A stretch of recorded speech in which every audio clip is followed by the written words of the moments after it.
ஞான சித்தர் ஓம் ஸ்ரீ ராஜயோக குரு சரணம்.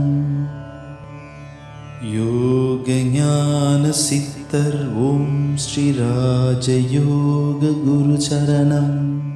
பிராணசக்தி முதல்ல ஒரு ஒரு நமக்குள்ள வசமாக வேண்டும்.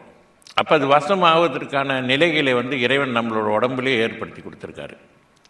அந்த சக்தி மையங்கள் எங்கெங்கெல்லாம் அந்த சக்திகள் நிலை நிறுத்த முடியும் அப்படின்றத இறைவனே நமக்கு மானிட்டராக, அதான் பிறவிலே மானிட்டராக பிறக்கிறது ரொம்ப அரிது. அதிலும் கூணு குருடு இந்த மாதிரி எந்த பாதிப்பும் இல்லாமல் பிறக்கிறது அதை விட உயர்வு அப்படின்னு சொன்னாங்க. மனிதர் ஒருத்தர் தான் இறைவனை அடைவது ரொம்ப சுலபமான ஒரு நிலையை மனிதன் தான் பெற்றிருக்கின்றான். அந்த நிலையை அதனால தான் மானிட பிறவி என்பது மிக மிக உயர்ந்த ஒரு பிறவியாக சொல்லப்படுகிறது.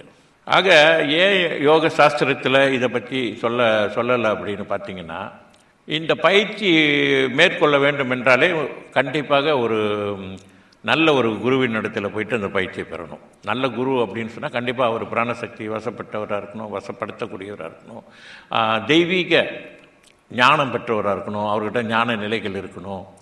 இப்படிலாம் ஒரு விஷயங்கள்லாம் இருக்குது. அந்த மாதிரி குருக்கிட்ட போய் நம்ம பெறும் பொழுது அது இயல்பாகவே அந்த சக்தி பிராணசக்தி வசமாகி அந்த சக்தியை மேலெழுப்போம்.